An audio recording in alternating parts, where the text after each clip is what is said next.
দর্শক, বলছিলাম প্রধান নির্বাচন কমিশনার সহ 5 সদস্যের নবগঠিত নির্বাচন কমিশনের শপথ গ্রহণের খবর আমরা জানাচ্ছিলাম এবং সেই খবর রাখছেন সহকর্মী মিল্টন আনোয়ার। এ পর্যায়ে আমাদের সঙ্গে যুক্ত হচ্ছেন তিনি।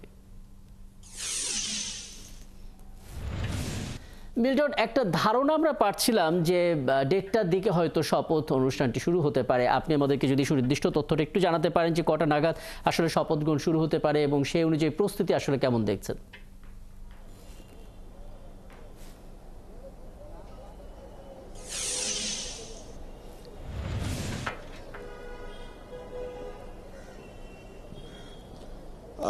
রাকিব, আপনি জানেন যে 21 নভেম্বর যখন এই নিয়োগটি হলো, এই নিয়োগের পরপরই কিন্তু পরের দিন 21 নভেম্বর রাতে সুপ্রিম কোর্ট জানিয়েছিল যে আজকে রবিবার আজকে 1:30টায় এই প্রধান নির্বাচন কমিশনার সহ অন্যান্য কমিশনারদের যে শপথ সেটি অনুষ্ঠিত হবে। কিন্তু আপনি জানেন যে আজকে সকালবেলা একটি বেদনাদায়ক ঘটনা ঘটেছে।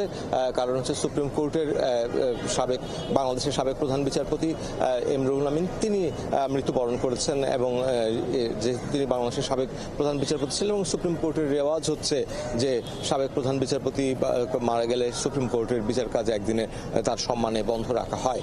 ফলে আজকে তার বিচার কাজ বন্ধ রাখা হয়েছে সুপ্রিম কোর্টের উভয় বিভাগের।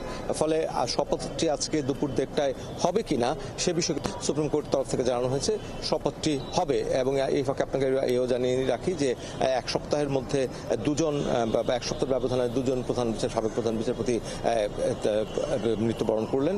তো ফলে 1:30টায় যেই বিচার কাজ সম্পর্কিত না হয় শপথটি হবে এবং সেই অনুযায়ী সুপ্রিম কোর্ট প্রস্তুতি নিচ্ছে শপথের। এবং আপনি জানেন যে এর আগে 28 অক্টোবর সুপ্রিম কোর্টের আপিল বিভাগের জ্যেষ্ঠ বিচারপতি এম জুবায়ের হোসেনের নেতৃত্বে যে 5 সদস্যের সার্চ কমিটি গঠন করা হয়েছিল তারা 10 জনের নাম দিয়েছিল রাষ্ট্রপতির কাছে এবং সেই 10 জন থেকে রাষ্ট্রপতি 5 জনকে যেই নির্বাচন কমিশনার হিসেবে নিয়োগ দিয়েছেন। প্রধান নির্বাচন কমিশনার হয়েছেন নাসিরউদ্দিন সহ আরো 4 জন এবং প্রধান বিচারপতি আজকে এই 5 জনকেই কিন্তু তিনি শপথ পাঠ করাবেন এবং তারপর তারা এখান থেকে নির্বাচন কমিশনে যাবেন এবং তারপর সেখানে গিয়ে হয়তো তারা নির্বাচন কমিশনে দায়িত্ব গ্রহণ করবেন।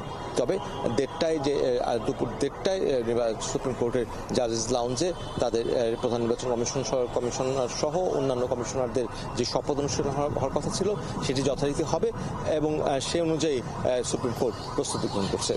রাকিব, অনেক ধন্যবাদ মিল্টন। এখন বাজে 12টা 8, সেই হিসেবে আর প্রায় 1.5 ঘন্টা পরে আসলে এই শপথ অনুষ্ঠানটি অনুষ্ঠিত হবে এবং তখন নিশ্চয়ই আপনার মাধ্যমে আরও খবর আমরা জানতে পারবো। সহকর্মী মিল্টন আনোয়ার সুপ্রিম কোর্ট প্রাঙ্গণ থেকে আমাদের সঙ্গে যুক্ত হয়েছিলেন।